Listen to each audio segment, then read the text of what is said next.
আচ্ছা, ক্লাস 10 তোমাদের বংশগতির last part, অর্থাৎ একটু অংশ বাকি রেখে গেছিল আগের দিনকে, মানুষের লিঙ্গ নির্ধারণ পদ্ধতিটা। আর কিছু আছে যেটা হচ্ছে বংশগতি সংক্রান্ত রোগ, যাদের মধ্যে 3টে রোগের কথা আমরা জানবো। একটা হচ্ছে থ্যালাসেমিয়া, হিমোফিলিয়া আর বর্ণান্ধতা। আর জেনেটিক কাউন্সিলিং, অর্থাৎ জেনেটিক কাউন্সিলিংয়ের মাধ্যমে কীভাবে এই রোগগুলোকে পরবর্তী প্রজন্মতে যাতে না ছড়ায় তার জন্য কী করে করা হয়। যাকে ভিডিওটা করার আগে আমি দুটো কথা একটু বলে নিই। তোমাদের একটু মাঝখানে আমি ইন্টারাক্ট করেছি, মানে মাঝখানেতে কদিন একটু ভিডিও দেওয়া বন্ধ ছিল। তা হঠাৎ করে আমাদের এইচএসের খাতা দেখার একটু নোটিশ হয়ে গেছিলো সপ্তাহখানেক। তা সেখানে প্রায় 100টার মতন খাতা চলে এসেছিলো, প্লাস কিছু আবার 100টার মতন স্ক্রুটনিও করতে হচ্ছে। তা যাই হোক, সেটা একটু ভাইটাল পয়েন্ট ছিল, গভর্নমেন্ট নির্দেশিত, যে কারণে আমাকে দিন রাত এক করে খাতা দেখতে হয়েছে।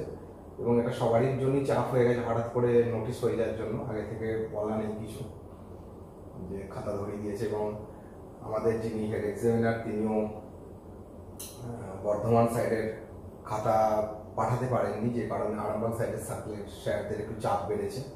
তো যাই হোক, একটু তার জন্য একটু অসুবিধা হয়েছে, সেটা কাজ সেরে নিয়েছি বা জমাও করে দিয়েছি।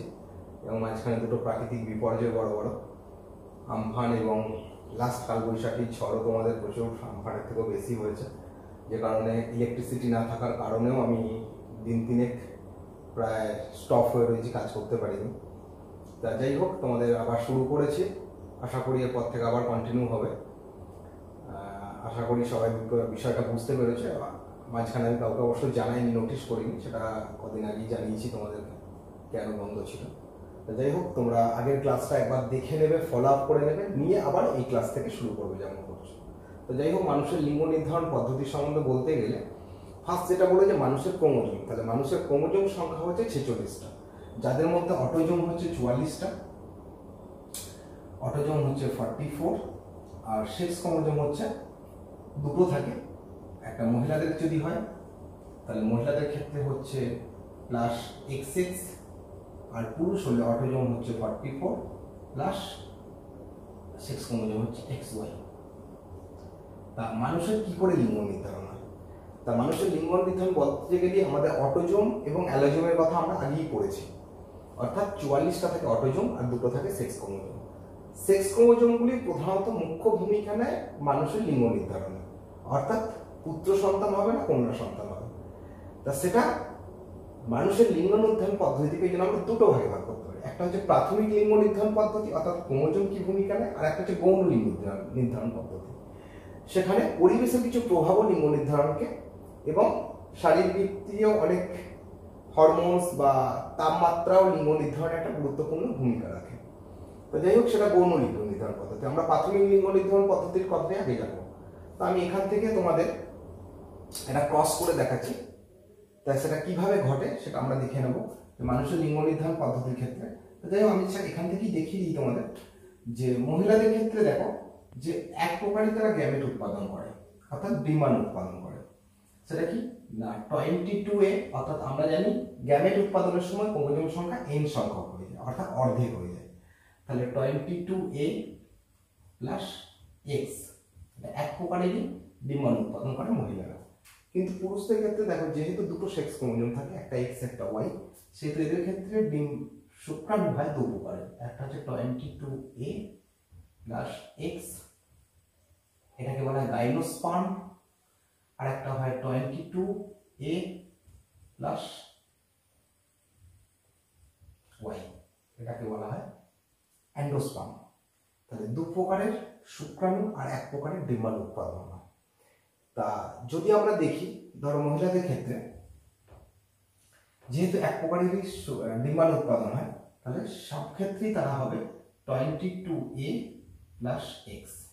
আর পুরুষদের ক্ষেত্রে কোনটা আসবে, অর্থাৎ অ্যান্ডোস্পার্ম না গাইনোস্পার্ম? যদি গাইনোস্পার্ম আসে, অর্থাৎ শুক্রাণুটা যদি গাইনোস্পার্ম হয়, তাহলে 22A প্লাস X। তাহলে এই দুটো মিলিত হলো কি দাঁড়াচ্ছে 44A প্লাস XX, অর্থাৎ সেক্ষেত্রে কিন্তু পুত্র সন্তান, কন্যা সন্তান তৈরি হবে, অর্থাৎ ফিমেল হবে। আর যদি এটা অ্যান্ডোস্পার্ম আসে, অর্থাৎ আমরা 22A+ তার পরিবর্তে যদি এক্স এর পরিবর্তে যদি ওয়াই আসে অর্থাৎ অ্যান্ডোস্পার্ম আসে, সেক্ষেত্রে হবে এটা 22A+ XY, 44A+ XY, অর্থাৎ সেক্ষেত্রে হবে কি না পুত্র সন্তান। তাহলে এক্ষেত্রে একটা জিনিস খেয়াল করো যে মহিলারা যেহেতু এক প্রকারেরই শুক্রাণু ডিম্বাণু উৎপাদন করে এবং পুরুষরা যেহেতু দু প্রকারের শুক্রাণু উৎপাদন করে, সেহেতু লিঙ্গ নির্ধারণে মহিলাদের ভূমিকা কিন্তু একদমই নেই। অর্থাৎ পুরুষরাই কিন্তু লিঙ্গ নির্ধারণের ক্ষেত্রে গুরুত্বপূর্ণ ভূমিকা নেয়। অর্থাৎ এক কথায় বলা যেতে পারে যে পুত্র সন্তান হবে না কন্যা সন্তান হবে তাতে মুখ্য ভূমিকা পিতার। অর্থাৎ সেক্ষেত্রে যদি শুক্রাণু হয় এক্স তাহলে হবে কন্যা সন্তান, শুক্রাণু যদি হয় ওয়াই তাহলে হবে পুত্র সন্তান। তাই সেটা আমাদের আগে ভ্রান্ত ধারণা ছিল, মহিলাদের এক্ষেত্রে কিন্তু কোনো ভূমিকা থাকে না। তো সেটা আমরা জেনেটিক্যালি দেখে নিচ্ছি। তো যাই হোক, ক্রসটা করে তোমরা দেখে নিতে পারছো। আচ্ছা, এখানে আর একটা গুরুত্বপূর্ণ বলি, তা এটা হচ্ছে আমাদের ক্রোমোজোম সংক্রান্ত বিষয়। তা তোমাদের এখান থেকে কিন্তু কোশ্চেন থাকে যে লিঙ্গ নির্ধারণে পুরুষরাই প্রধান ভূমিকা নেয়, কথাটির যুক্তিকতা লেখো। তাহলে কিন্তু তোমাকে ক্রস করে ব্যাখ্যা করতে হবে, একই জিনিস, উত্তরটা একই হবে, লেখাও একই হবে, শুধু শেষে কনক্লুশন এবং ইন্ট্রোডাকশনটা একটু চেঞ্জ করতে হবে। তাহলেই তোমরা অ্যান্সারটা কমপ্লিট করতে পারবে। যাই হোক, এখানে একটা জিনেরও ভূমিকা থাকে। সেই জিনের ভূমিকাটা কি না, মানুষের লিঙ্গ নির্ধারণের সাহায্যকারী প্রধান যে জিনটা থাকে সেটাকে বলা হয় TDF জিন। TDF অর্থাৎ টেস্টিস ডিটারমাইনিং ফ্যাক্টর। এই জিনটা প্রধান ভূমিকা নেয় এবং এই জিনটা অবস্থান করে সেক্স ক্রোমোজোমে এবং যে লোকাসটা অবস্থান করে সেটাকে বলা হয় SRY লোকাস। অর্থাৎ SRY হচ্ছে সেক্স রিজিয়ন অফ ওয়াই ক্রোমোজোমে। অর্থাৎ এখানে তারা একটা লোকাসে অবস্থান করে এবং তারা গুরুত্বপূর্ণ ভূমিকা নেয়। অর্থাৎ এটাকে বলা হচ্ছে sex determining region of Y chromosome, যেখানে যে লোকাসটা অবস্থান করে। অর্থাৎ জিনটা TDF জিন, লোকাস হচ্ছে SRY লোকাস। অর্থাৎ এই লোকাসে অবস্থান করে। যদি লিঙ্গ নির্ধারণের সময় আমরা জানি ভ্রূণ যখন বৃদ্ধিপ্রাপ্ত হয় তখন সবার শেষে লিঙ্গ নির্ধারণ হয়। দেখা যায় যদি TDF জিন সক্রিয় হয় তাহলে কি হয় না, এক কথায় টেস্টোস্টেরন হরমোন সক্রিয় বেড়ে যায়, ক্ষরণ হয়। ফলে ভ্রূণের মধ্যে শুক্রাশয় গঠিত হবে এবং সন্তান হবে পুত্র সন্তান। যদি দেখা যায় TDF জিন নিষ্ক্রিয় হয়, সেক্ষেত্রে সক্রিয় না হয়, তাহলে তোমার টেস্টোস্টেরন হরমোনের পরিবর্তে ক্ষরণ হবে ইস্ট্রোজেন হরমোন। ফলে ডিম্বাশয় গঠিত হবে এবং সন্তান হবে কন্যা সন্তান। তাহলে এটা হচ্ছে প্রধান ভূমিকা। আর যেটা গৌণ ভূমিকা সেটার কথা বলে নিই, যে দেখা গেছে তাপমাত্রা এবং পরিবেশের অন্যান্য প্রভাব, বিশেষ করে হরমোন, তার প্রভাবেও কিন্তু লিঙ্গ চেঞ্জ হতে পারে। দেখা গেছে যেমন মুরগির ক্ষেত্রে দেখা যায় যে 27 থেকে 28 ডিগ্রি তাপমাত্রায় যদি ফার্টিলাইজ করা হয় ডিমকে, তাহলে এক লিঙ্গ দেখা যায়। আবার 31 থেকে 32 ডিগ্রি তাপমাত্রায় চলে গেলে দেখা যায় তার লিঙ্গ বদলে যাচ্ছে। তাহলে এই তাপমাত্রা একটা গুরুত্বপূর্ণ ভূমিকা রাখে, বিশেষ করে পাখিদের বা অন্যান্য প্রাণীদের ক্ষেত্রে। মানুষের ক্ষেত্রে কিন্তু এই ভূমিকাটা থাকে না। তো যাই হোক, এটা হচ্ছে মানুষের লিঙ্গ নির্ধারণ পদ্ধতি। তাই আশা করি এখানটা ক্লিয়ার হয়ে গেছে। আর তা আমি চলে আসবো এরপরে মানুষের কিছু বংশগত রোগের কথায়। মানুষের বংশগত রোগ বলতে গেলে যেটা আমরা সাধারণত আসবো, মানুষের 3টে রোগের কথা যে আমি প্রথমেই বললাম।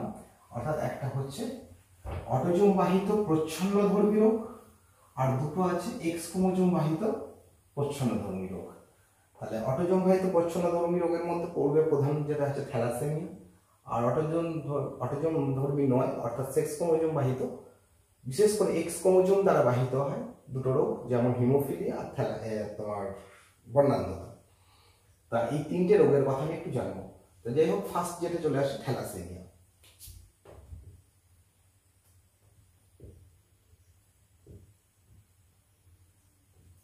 থ্যালাসেমিয়া কি বললাম?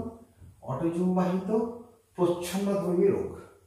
অর্থাৎ এই জিনটা কিন্তু প্রচ্ছন্নধর্মী, প্রকটধর্মী নয়। অর্থাৎ একসাথে দুটো ক্রোমোজোমে যদি অবস্থান করে তবেই এই রোগটা প্রকাশিত হয়, না হলে কিন্তু তারা বাহক হয় রোগটার।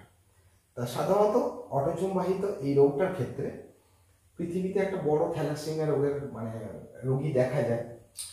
তা থ্যালাসেমিয়া কথার অর্থটা একটু বলেন।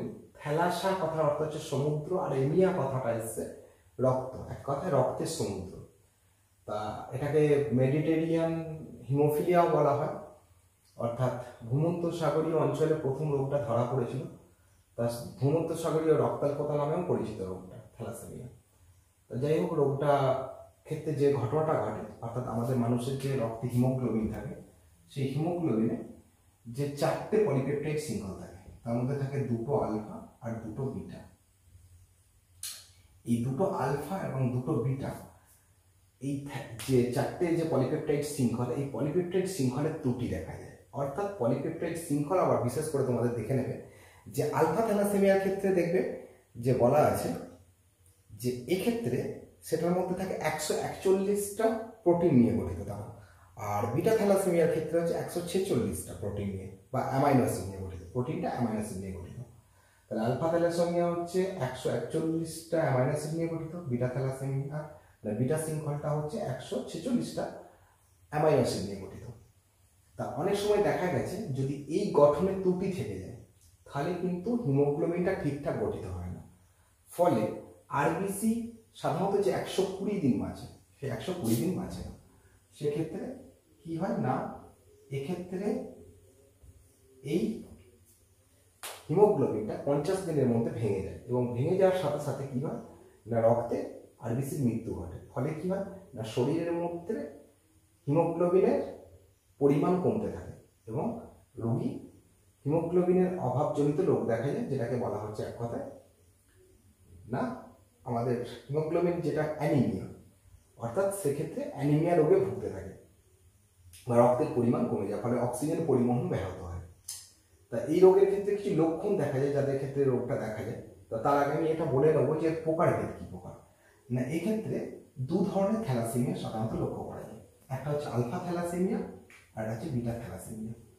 তা আমি এখানে ক্লিয়ার করে তোমাদের বলে নিই, তোমাদের থ্যালাসেমিয়া যে পড়বে এর কারণ, লক্ষণ, ঠিক আছে। এবারে বংশ সঞ্চালন পদ্ধতি। তা বংশ সঞ্চালন পদ্ধতির জন্য তোমাদেরকে আমি একটা মেটেরিয়ালস দেবো, সেই মেটেরিয়ালস থেকে কীভাবে তারা সঞ্চালিত হয় সেটা করে মানে বুঝতে পারবে ভালো করে, আরও বইগুলোতে তোমাদের পাবে না। তা আলফা থ্যালাসেমিয়া আর বিটা থ্যালাসেমিয়া, আলফা থ্যালাসেমিয়া আবার 4 প্রকারের হয়। আলফা থ্যালাসেমিয়া সাধারণত তোমাদের 2 প্রকারেরও জানতে পারো, আলফা থ্যালাসেমিয়া মেজর আর মাইনর। খুব বেশি হলে সেটাকে মেজর আর কম হলে মাইনর। ঠিক একই রকমভাবে বিটা থ্যালাসেমিয়া 2 প্রকারের, মেজর মাইনর, ঠিক আছে। কিন্তু আমি তোমাদেরকে বলবো এটা মেজর মাইনরে আবার ভাগ আছে। সাধারণত আলফা থ্যালাসেমিয়া 4 প্রকারের হয়। সাধারণত তোমাদের বই অনুযায়ী 2 প্রকার পাবে, কিন্তু এটাকে আমি 4 প্রকার ভাগে ভাগ করবো।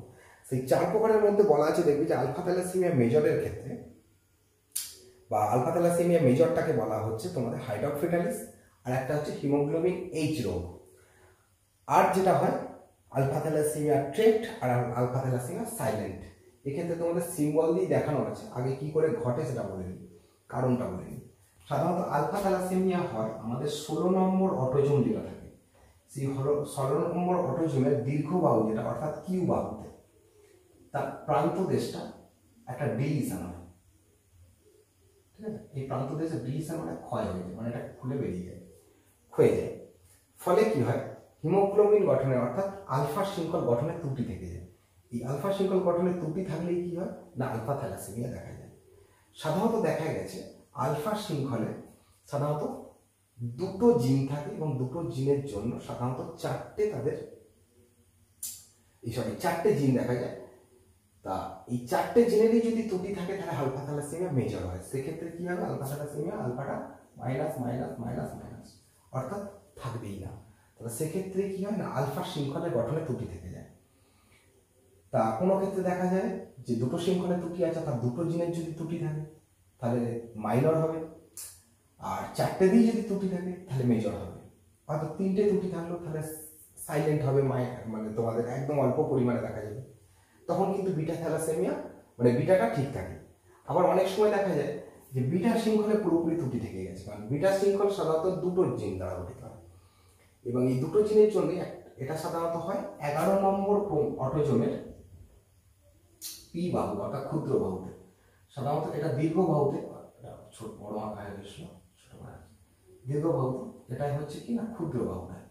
এই ক্ষুদ্র বাহুটাতে ডিলিশন হয়। হলে কি হয় না এখান থেকে জিনটা খুলে বেরিয়ে যায়। যদি দুটো জিনই ক্ষতিগ্রস্ত হয় তাহলে বিটা শৃঙ্খল গঠনে ত্রুটি হয়ে যায় অর্থাৎ মেজর, আর যেটাকে বলা হচ্ছে পুলির। আর সাধারণত দুটো শৃঙ্খলের বদলে একটা শৃঙ্খলে যদি ত্রুটি থাকে তাহলে হচ্ছে মাইনর, অর্থাৎ বিটা শৃঙ্খলের দুটোতেই ত্রুটি হলে সেটাকে বলা হচ্ছে আমাদের মেজর, আর একটাই ত্রুটি হলে মাইনর। তো এটা হচ্ছে মূল কারণ। তা এখানের মধ্যে বলে দিলাম যে আলফা শৃঙ্খলের যে 4টে জিন থাকে, ঠিক আছে, এই দুটো জিন থাকে, সেই দুটো জিনের জন্য মোট 4টে অ্যালিল, আর বিটা শৃঙ্খলে একটি জিন তার জন্য দুটো অ্যালিল, মানে দুটো জিন অ্যাকচুয়ালি। তা সেই দুটো ত্রুটি হচ্ছে বিটা থ্যালাসেমিয়া মেজর, একটা ত্রুটি মাইনর। আলফা শৃঙ্খলের 4টেতেই ত্রুটি মেজর, দুটোই ত্রুটি মাইনর। তাহলে এক কথায় কি হলো না শৃঙ্খলের গঠনের ত্রুটি। তা এই রোগটা কি করে ছড়ায় সাধারণত, এবার এই রোগটা বংশ পরম্পরায় কিভাবে ছড়িয়ে পড়ে তা সেই ক্রসটা নিয়ে আমি পরে আসবো। আমি আগে 3টে রোগ নিয়ে বলে দিই। তাহলে থ্যালাসেমিয়ার কারণ বোঝা গেছে, আর থ্যালাসেমিয়া কেন হয় সেটাও বললাম, মানে কারণটা। লক্ষণ কি হয়, অ্যাকচুয়ালি বারবার রক্ত দিতে হয়, বদলাতে হয়, অর্থাৎ অ্যানিমিয়া দেখা যায়। বারবার রক্ত দিলে কি হয় না শরীরে হিমোগ্লোবিনটা ভেঙে যাওয়ার ফলে যে লৌহটা সঞ্চিত হয় সেটা হিমোসিডাইন রূপে সঞ্চিত হয়, ফলে হাড়ের গঠনে ত্রুটি দেখা যায়, হৃৎপিণ্ডের গঠনে ত্রুটি হয়, কিডনির এফেক্ট দেখা যায়, প্লীহা বড় হয়ে যায়, কারণ প্লীহাই হচ্ছে আরবিসির কবরখানা বলা হয়, তাহলে প্লীহা বড় হয়ে যায়, স্পিনোমেগালি দেখা দেবে। আচ্ছা, যকৃতের সিরোসিস দেখা দেবে, কারণ যকৃতের মধ্যে কুফার কোষগুলো আরবিসিকে ভাঙে, তাহলে সেক্ষেত্রে যকৃতের গঠনে ত্রুটি দেখা দেবে, তাহলে সেটাকে বলা হচ্ছে ওই জন্য লিভার সিরোসিস। তাহলে এই ধরনের লক্ষণগুলো প্রকাশিত হয় এবং রোগী বেশি দিন বাঁচে না। মাইনর হলে অনেক দিন বাঁচে, মেজর হলে কিন্তু জন্মের সাথে সাথেও মৃত্যু ঘটতে পারে, বা অনেক দিন বেঁচে থাকলেও তারা একটা নির্দিষ্ট সময় পর মারা যায়, বেশি আয়ু হয় না। তা এটা গেল থ্যালাসেমিয়া রোগের ক্ষেত্রে। তা এই থ্যালাসেমিয়া কিন্তু পুরোপুরি জিনগত বা বংশ পরম্পরায় ছড়িয়ে পড়ে, সেটা নিশ্চয়ই বুঝতে পেরেছো। তা এরপরে চলে আসবো যেটা আমি, এরপরে বর্ণান্ধতা বা কালার ব্লাইন্ডনেস। বর্ণান্ধতা মানে অ্যাকচুয়ালি কি হয়, আমাদের বর্ণ চিনতে সাহায্য করে। তা চোখের গঠন তোমরা আগেই পড়েছো আমাদের স্নায়ু চ্যাপ্টারে। না, চোখে কিন্তু যেটা হচ্ছে রড কোষ আর কোণ কোষ থাকে। একটা হচ্ছে রড কোষ আর একটা হচ্ছে কোণ কোষ। কোণ কোষ হচ্ছে আমাদের, রড কোষ হচ্ছে কম আলোয় দেখতে সাহায্য করে, আর কোণ কোষ বর্ণ চিনতে সাহায্য করে। তা কোন কোষের মধ্যে একটা প্রোটিন থাকে যেটাকে বলা হচ্ছে ফটোপসিন রঞ্জক বা প্রোটিন। এই ফটোপসিন রঞ্জকে যদি কোনো কারণে ত্রুটি তৈরি হয় তাহলে কিন্তু মানুষ বর্ণ চিনতে পারে না। তাই ফটোপসিন রঞ্জক আবার 3 প্রকারের হয়, ঠিক আছে। তা সেই 3 প্রকার রঞ্জকের জন্য 3 ধরনের বর্ণান্ধতা দেখা যায়। 1 নম্বর বর্ণান্ধতা হচ্ছে লাল বর্ণান্ধতা, অর্থাৎ যারা লাল বর্ণ চিনতে পারে না। 2য় নম্বর হচ্ছে সবুজ বর্ণান্ধতা, যারা সবুজ বর্ণ চিনতে পারে। এটা কিন্তু মনে রাখবে যে এক্স ক্রোমোজোম বাহিত, এটা সাধারণত এক্স ক্রোমোজোমে অবস্থান করে জিনটা, এবং এক্স ক্রোমোজোম বাহিত হয়ে পরবর্তী জেনারেশনে সঞ্চালিত হয়। তা যে কারণে এটা এক্স ক্রোমোজোম বাহিত রোগ বলা হচ্ছে। তা এই যে লাল সবুজ বর্ণান্ধতাই সাধারণত প্রধান দেখা যায়। এছাড়াও যেটা দেখা যায় সেটা হচ্ছে নীল বর্ণান্ধতা। তা নীল বর্ণান্ধতা দেখা যায়, কিন্তু নীল বর্ণান্ধতা খেয়াল রাখবে যে এটা অটোজোম বাহিত। 7 নম্বর অটোজোমের ত্রুটির জন্য হয় নীল বর্ণান্ধতা। তো যাই হোক, এই 3টে যে রঞ্জক থাকে সেই 3টে রঞ্জক কি কি, একটা হচ্ছে রোডোপসিন, ঠিক আছে, একটা হচ্ছে তোমার সবুজ বর্ণান্ধতার জন্য, এই লাল বর্ণান্ধতার জন্য, অর্থাৎ একটা হচ্ছে রড কোষের জন্য রোডোপসিন, যেটা এটা থাকে প্রোটিনটা থাকে, তার মধ্যে যে 3টে তোমাদের বর্ণ আছে, একটা হচ্ছে এরিথ্রোলোব, দ্বিতীয়টাকে বলা হচ্ছে ক্লোরোলোব অর্থাৎ সবুজ বর্ণান্ধতার জন্য, আর নীল বর্ণান্ধতার জন্য হচ্ছে সায়ানোলোব। তাহলে এক কথায় কি হলো, লাল বর্ণান্ধতা এরিথ্রোলোব প্রোটিন গঠনের জন্য ত্রুটি থাকে বা রঞ্জকের ত্রুটির কারণে হয়, সেই জন্য এটাকে বলা হচ্ছে প্রোটোনোপিয়া, ঠিক আছে। আর সবুজ বর্ণান্ধতাকে বলা হয় ডিউটারনোপিয়া, আর নীল বর্ণান্ধতাকে বলা হচ্ছে সায়ানোপিয়া। তাহলে রঞ্জক 3টের নাম কি কি হলো আরেকবার বলে দিচ্ছি, এরিথ্রোলোব, ক্লোরোলোব আর সায়ানোলোব, 3টে রঞ্জক। আর রোগ 3টেকে বলা হয়, লাল বর্ণান্ধতা হলে তার নাম হবে তোমার প্রোটানোপিয়া বা প্রোটানোভ, ব্যক্তিকে বলা হবে। সবুজ বর্ণান্ধতা হলে ডিউটারনোপিয়া বা ডিউটারনোভ, আর সায়ানোলোব বা সায়ানোপিয়া আর নীল বর্ণান্ধতা। তা এটা কি করে হয় অ্যাকচুয়ালি তো বললাম, কারণটা বললাম। তা এটাও কি করে ছড়িয়ে পড়ে বংশ পরম্পরায়, যে অ্যাকচুয়ালি কি হয়, এক্স ক্রোমোজোমে যে বর্ণাঢ্যতার জন্য দায়ী যে জিনটা, অর্থাৎ যেটা প্রচ্ছন্ন জিন, এটাও এক্স ক্রোমোজোম বাহিত প্রচ্ছন্নধর্মী রোগ, অর্থাৎ সি প্লাস আর একটা হচ্ছে সি, অর্থাৎ সিটা হচ্ছে যাদের বর্ণাঢ্যতা রয়েছে, আর একটা হচ্ছে সি প্লাস যেটা হচ্ছে ভালো জিন। যদি সি প্লাস থাকে, ঠিক আছে, সেক্ষেত্রে সেই জিনটা বহন করে না। তাহলে মানুষের ক্ষেত্রে কিভাবে রোগটা ছড়িয়ে পড়ে সেই ক্রসটা আমি করে দেখাবো তোমাদের। আর তার সাথে সাথেই আমি আর একটা রোগের কথা বলি, কারণ এই দুটোর ক্রস একই রকম হবে, অর্থাৎ এক্স ক্রোমোজোম বাহিত আর একটা রোগ যেটাকে বলা হচ্ছে আমাদের হিমোফিলিয়া। তা সেই হিমোফিলিয়া রোগ আর আমাদের বর্ণাঢ্যতা রোগ দুটোর ক্ষেত্রে ক্রসটা একই রকম হয় বলে শুধু সিম্বলটা বদলে যায়। তা সেক্ষেত্রে কি করে ঘটে বা কি হয় সেটা আমি একবারে বলে নিচ্ছি রোগটা, তারপরে ক্রসটা দেখাচ্ছি।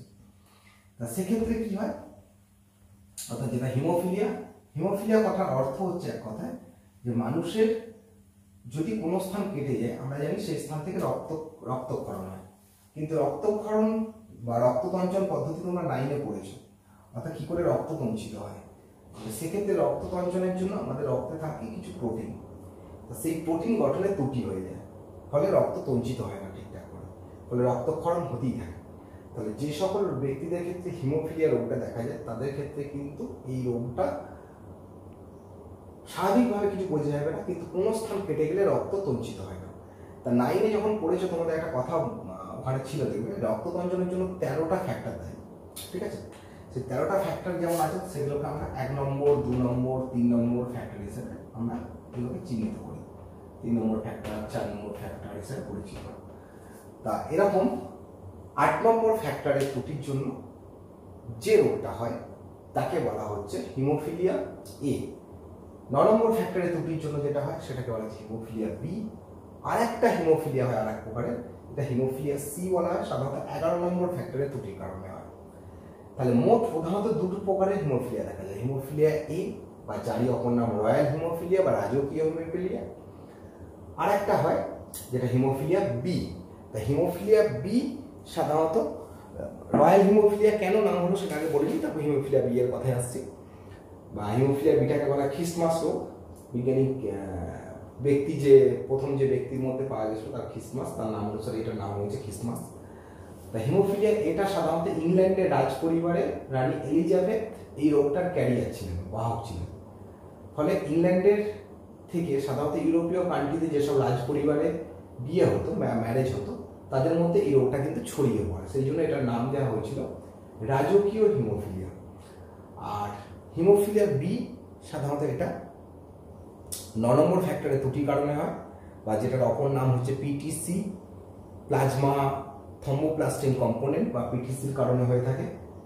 তা সেটার পার্সেন্টেজ কিন্তু খুবই কম, 20%। সাধারণত হিমোফিলিয়া এটাই বেশি হয়, 80%। আর হিমোফিলিয়া সি খুব কম পরিমাণে দেখা যায়, যেটা হয় 11 নম্বর ফ্যাক্টর ত্রুটির কারণে। তো যাই হোক, এটা স্টিফেন খ্রিস্টমাস নামে এক ব্যক্তির ক্ষেত্রে হয়েছিল বলে এটার নাম হয়েছে হিমোফিলিয়া বা বি বা খ্রিস্টমাস রোগ। আচ্ছা, যাই হোক, আমরা এরপরে যেটা চলে আসবো যে কিভাবে এই রোগটা সঞ্চারিত বা হলে কি হয় সেটাও তো বললাম, ঠিক আছে। আর অ্যাকচুয়ালি কি হয় এক্ষেত্রে, ফ্যাক্টরের ত্রুটির কারণে রক্ততঞ্চন হয় না। তাহলে 1 নম্বর হচ্ছে হিমোফিলিয়া এ, যেটা হচ্ছে 8 নম্বর ফ্যাক্টরের ত্রুটির কারণে ঘটে, বা এটারই একটা নাম আছে, তোমাদের দেখবে বইটা খেয়াল করবে, যে এটাকে বলে অ্যান্টি হিমোফিলিক ফ্যাক্টর, ঠিক আছে, অ্যান্টি হিমোফিলিক ফ্যাক্টর।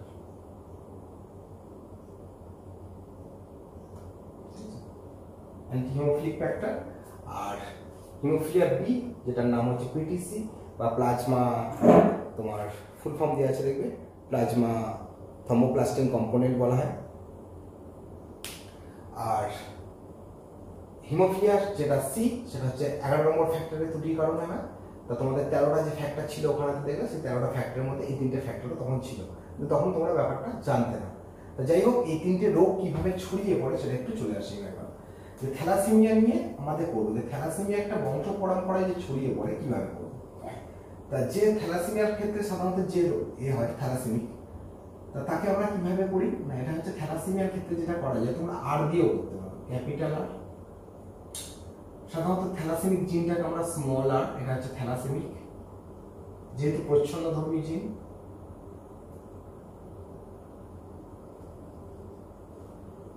এটাকে বলা হচ্ছে প্রকট জিন, যেটা হচ্ছে শুদ্ধ জিন। তাহলে কোনো ব্যক্তির ক্ষেত্রে দেখা গেল যে ক্যাপিটাল আর তার সাথে কোনো ব্যক্তির ক্রস করা হচ্ছে ক্যাপিটাল আর স্মল আর, ঠিক আছে। যেহেতু এটা অটোজোম বাহিত, পুরুষ মহিলার দুজনের ক্ষেত্রে হতে পারে। এই ক্ষেত্রে যদি ক্রস করে দেবে ক্যাপিটাল আর, তাহলে দুটো গ্যামেটই আমি লিখছি এখানে, ক্রস করতে সুবিধা হবে। এক্ষেত্রে ক্যাপিটাল আর, এক্ষেত্রে স্মল আর। ক্রস করো,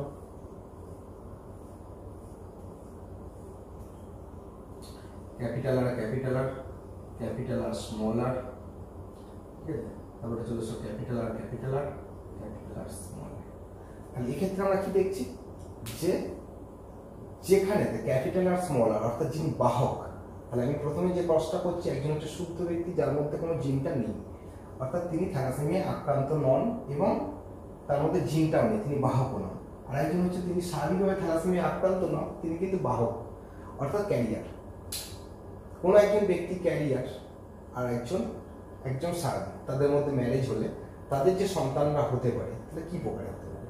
তাহলে এক্ষেত্রে কিন্তু দেখা যাচ্ছে যে থ্যালাসেমিয়া আক্রান্ত হওয়ার সম্ভাবনা নেই। কিন্তু যদি দেখা যায় যে, তোমাদের বইটা একটু খেয়াল করবে যে থ্যালাসেমিয়ার যে ক্রসটা দেওয়া আছে, দেখবে যে স্বাভাবিক মহিলা আর বাহক পুরুষ হলে কি হবে, সেক্ষেত্রে 0%, অর্থাৎ কোনো প্রকার আক্রান্ত পেশেন্ট পাওয়া গেল না। আরেকটা যেটা হতে পারে, দুজনই ধরো বাহক, ঠিক আছে। ক্রস কর, তাহলে দেখতে পাবে ক্যাপিটাল আর স্মল আর।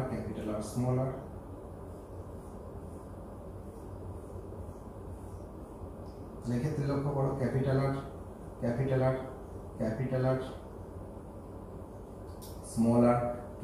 স্মল আর, দেখো চারটের মধ্যে একটা, অর্থাৎ 25% আক্রান্ত হয়েছে। তাহলে দুজনেই যদি ক্যারিয়ার হয়, তাহলে তাদের মধ্যে সন্তানেরা 25% আক্রান্ত হবে। এগুলি কিন্তু শর্ট কোশ্চেন পড়ে বেশি। এবার দেখা গেল একজন থ্যালাসেমিক আর একজন বাহক, সেক্ষেত্রে কিন্তু 50% আক্রান্ত হয়। ক্রসটা করবে তোমরা, আমি লিখে দিচ্ছি। একটা হচ্ছে ক্যাপিটাল আর স্মল আর, তার সঙ্গে স্মল আর ক্রস করে দেখবে যে 50%।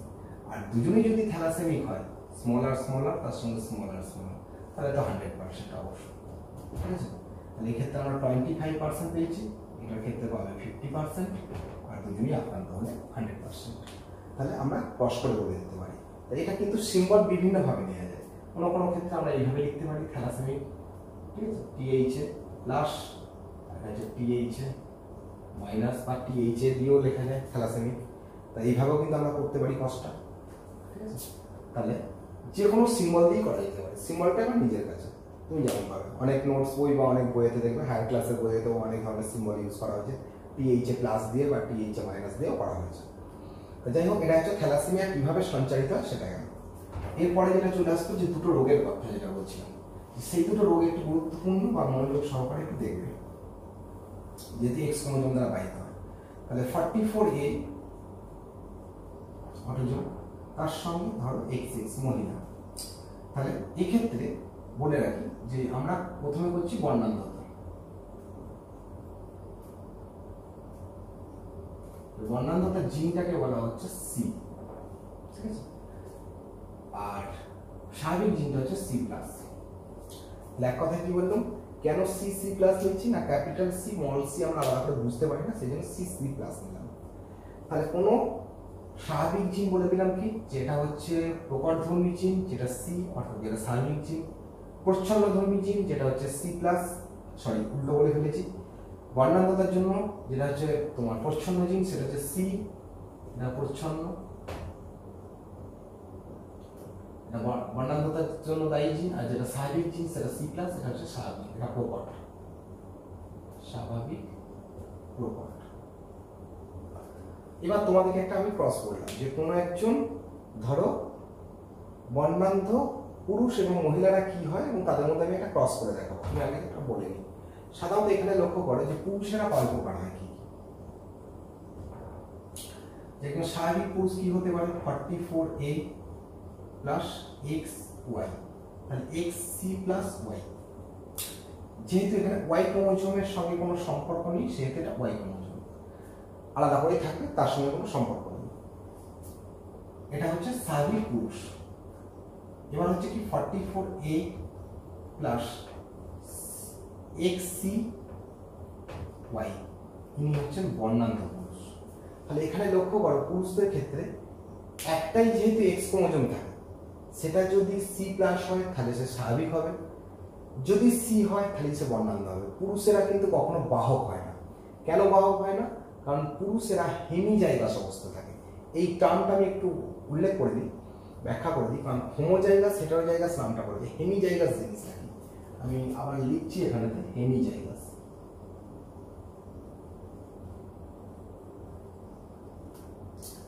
হেমিজাইগাস কথার অর্থ হচ্ছে, যেমন দেখো পুরুষদের একটা এক্স একটা ওয়াই থাকে, তাহলে এই সকল রোগের ক্ষেত্রে যেহেতু এক্স ক্রোমোজোম দ্বারা পুরুষদের ক্ষেত্রে কি একটা এক্স থাকে, তাহলে সেই এক্সটা যদি ক্যারিয়ার হয়, বহন করে, তাহলে পুরুষরা আক্রান্ত হয়ে যায়, সেখানে ওয়াই ক্রোমোজোম কোনো ভূমিকা নেয় না। তাহলে এই অবস্থায় দুটো সেক্স ক্রোমোজোমের একটাই গুরুত্বপূর্ণ ভূমিকা নিচ্ছে রোগটা প্রকাশ করার ক্ষেত্রে, ওয়াই ক্রোমোজোমের এখানে কোনো ভূমিকা নেই। অর্থাৎ দুটো থাকা সত্ত্বেও একটাই এক্স ক্রোমোজোম যেটাই গুরুত্বপূর্ণ ভূমিকা নিচ্ছে, তা এই অবস্থাকে বলা হয় হেমিজাইগাস অবস্থা। তাহলে এক কথায় বলা যেতে পারে পুরুষরা হেমিজাইগাস অবস্থায় থাকে, যে কারণে তারা ক্যারিয়ার হয় না, অর্থাৎ হলে তারা খুব একদম ভালো হবে, না হলে তারা রোগ আক্রান্ত হবে। তো যাই হোক, এরপরে চলে আসে মহিলারা। মহিলাদের জিনোটাইপ কয় প্রকার হবে? 44A প্লাস XX, একটা হচ্ছে C প্লাস অর্থাৎ স্বাভাবিক, তারা ক্যারিয়ারও নয়। 44A plus XC plus XC, অর্থাৎ ইনি হচ্ছেন বাহক, কিন্তু যেহেতু একটা প্রকট জিন আছে তাদের, দুটো এক্স ক্রোমোজোমে একটা প্রকট জিন, সেহেতু প্রচ্ছন্ন জিনটা প্রকাশ পাবে না, অর্থাৎ এরা বাহক কিন্তু স্বাভাবিক। আর একটা হচ্ছে 44A প্লাস XC, এরা হচ্ছে বর্ণান্ধ মহিলা। একটা কথা মনে রাখবে যে এক্স ক্রোমোজোম বাহিত রোগের ক্ষেত্রে পুরুষরাই বেশি আক্রান্ত হয়, মহিলারা হয় না। সাধারণত দেখা গেছে পুরুষেরা 5 থেকে 8% আক্রান্ত হয়, আর মহিলারা সাধারণত 0.5 থেকে 0.8% আক্রান্ত হতে দেখা যায়। তো সেই জন্য এক কথা বলা যেতে পারে যে এক্স ক্রোমোজোম বাহিত রোগের ক্ষেত্রে মহিলারা হয় সাধারণত ক্যারিয়ার বাহক বেশি হয়, এবং পুরুষেরা হয় বেশি আক্রান্ত, হলে আক্রান্ত হবে, নাহলে স্বাভাবিক হবে। কিন্তু মহিলাদের ক্ষেত্রে দুটো অপশন, আমরা এখানে তিনটে অপশন দেখতে পাই, একটা হয় পুরোপুরি স্বাভাবিক, নাহলে ক্যারিয়ার, নাহলে বর্ণান্ধ। তা যেহেতু তাদের পুরুষরা হেমিজাইগাস অবস্থায় থাকে, সেহেতু প্রকাশিত হওয়ার সম্ভাবনা বেশি থাকে। এবার ধরো তোমাকে একটা ক্রস করতে দিল, যে একজন মানে অ্যাকচুয়ালি এদের বংশানুসরণ কি করে ঘটে, মানুষের ক্ষেত্রে বর্ণান্ধতা রোগটা বংশানুসরণ কি করে ঘটে ব্যাখ্যা করো। এটা যদি প্রশ্ন দেয় তুমি কিভাবে করো, তা তোমাকে একটা অপশন দিয়ে তুমি উদাহরণ দিয়ে ব্যাখ্যা করতে পারো। ধরো একজন স্বাভাবিক পুরুষের সাথে বাহক মহিলার বিবাহ হচ্ছে, দুজনই জানতো না বর্ণান্ধতা আছে কিনা, কারণ লাল সবুজ বর্ণান্ধতা স্বাভাবিকভাবে কি হয় না, তারা যখন কোনো বর্ণকে দেখে তখন তারা বুঝতে পারবে যে লাল বর্ণকে তারা চিনতে পারছে না, সেটাকে গ্রে দেখবে, বা যারা সবুজ বর্ণান্ধতা হবে তারা সেটাকে সবুজ দেখবে। ঠিক আছে, সাধারণত কোনো ব্যক্তি হয় লাল বর্ণান্ধ, না হয় সবুজ বর্ণান্ধ হয়। একবারই পুরোপুরি বর্ণান্ধ হতে দেখা যায় না, খুব সচরাচর হয়। যদি কোনো ব্যক্তি দুটো বর্ণের ক্ষেত্রে বর্ণান্ধতা হয়, তারা কিন্তু সাদা কালো ছবি ছাড়া দেখতে পাবে না, কোনো কালার চিনতে পারবে না, তাদেরকে বলা হয় মনোক্রোমাসি। ঠিক আছে, আর একটা হয় ডাইক্রোমাসি। ঠিক আছে, সেক্ষেত্রে তারা যে কোনো একটাই বর্ণান্ধ হয়। আর এক্ষেত্রে তাহলে বললাম কি, একজন স্বাভাবিক পুরুষের সাথে স্বাভাবিক বাহক মহিলার ক্রস হলে কি হয়। আমি ক্রসটা লিখে দিচ্ছি, তা ক্রসটা তোমরা নিজেরা করবে। 44A plus XC plus Y, ঠিক আছে, তার সঙ্গে 44A plus XC plus XC, এক্ষেত্রে কি হবে, তা তার সন্তান সন্ততিটা কিরূপ হতে পারে। তা আমি যাই হোক, আমি ক্রসটা করে দেখাবো তোমাদেরকে শেষে, তার আগে আমি এর সাথে হিমোফিলিয়ার ক্ষেত্রে একদম বলে দিই। দুটোর ক্রস কিন্তু একই রকম হবে, শুধু সিম্বলটা বদলে যাবে। খেয়াল করুন, হিমোফিলিয়ার স্বাভাবিক জিনটাকে আমরা বলবো ক্যাপিটাল H, এটা প্রকট, এটাও কিন্তু এক্স ক্রোমোজোম বাহিত প্রচ্ছন্ন ধর্মীয়, আর স্মল h টা হচ্ছে প্রচ্ছন্ন। তাহলে এখানে কিন্তু খেয়াল করো, আমরা যেমন এখানে সি প্লাস নিয়েছিলাম তার পরিবর্তে এইচ লিখবো, আর যেটা আমাদের স্মল সি আছে সেখানে শুধু সি আছে সেটার মধ্যে স্মল এইচ লিখবো। তাহলে দেখো সব এক হয়ে গেল। তাহলে এখানে যেমন পুরুষদের ক্ষেত্রে কি হবে 44A plus X capital H Y, তিনি হচ্ছেন স্বাভাবিক। 44A x small H Y, তিনি হচ্ছেন haemophilic. 44A plus X capital H স্বাভাবিক মহিলা। 44A plus X capital H x small H বাহক হিমোফিলিক মহিলা। আর একটা হচ্ছে 44A plus x small H, তিনি হচ্ছেন হিমোফিলিক মহিলা। তাহলে একই জিনিস হবে, আমি শুধু একটা ক্রস করে তোমাদের দেখাচ্ছি, শুধু সিম্বলটা বদলে যাবে। যে আমি তোমাদের যে ক্রসটাই করে বলছিলাম যে এই ক্রসটা কি করে হয় সেটা দেখে নাও, খেয়াল করবে ভালো করে। এই ক্রসটা নিয়ে অনেক কিছু বলার আছে। তাহলে আমি কি বললাম, তাহলে 44A plus X C capital C plus Y মানে স্বাভাবিক পুরুষ, তার সাথে বাহক মহিলা, তার সাথে মহিলা। 44A এটা হচ্ছে পুরুষ সিম্বল দিয়ে দিই আমি, 44A plus X C plus X C. তাহলে এদের কি গ্যামেট হবে দেখে নাও এবার। প্রশ্নটা তাহলে কি বললাম, যে একজন স্বাভাবিক পুরুষের সাথে একজন বর্ণান্ধ বাহক মহিলার বিবাহ হলে তাদের সন্তান সন্ততিরা কি হবে। তাহলে এক্ষেত্রে দেখো গ্যামেট কি হবে দু প্রকারের। তাহলে 22A plus X C plus, আর একটা গ্যামেট হবে 22A প্লাস ওয়াই। এক্ষেত্রে 22A plus X C plus, আর একটা হবে 22A প্লাস এক্স সি। এর সাথে এর সাথে এর সাথে এর সাথে রেজাল্ট লিখে দাও। তাহলে 44A plus X C plus আর তার সঙ্গে হচ্ছে এক্স সি প্লাস। তাহলে এর ক্ষেত্রে হচ্ছে মহিলা, কিন্তু ইনি হচ্ছে পুরোপুরি স্বাভাবিক মহিলা। আর একটা হচ্ছে 44A প্লাস, এখানে পেয়েছি আমরা এক্স সি প্লাস, এক্ষেত্রে পাচ্ছি এক্স সি। এটা হবে কি 44A তৃতীয় নম্বরটা হবে 44A plus X C plus Y, আর এক্ষেত্রে হবে 44A এক্স সি ওয়াই। তো এখানে দেখো দুটো কন্যা সন্তান, দুটো কন্যা সন্তান, দুটো পুত্র সন্তান। এক্ষেত্রে দেখো আক্রান্ত হয়েছে কে, 44A এক্স সি ওয়াই।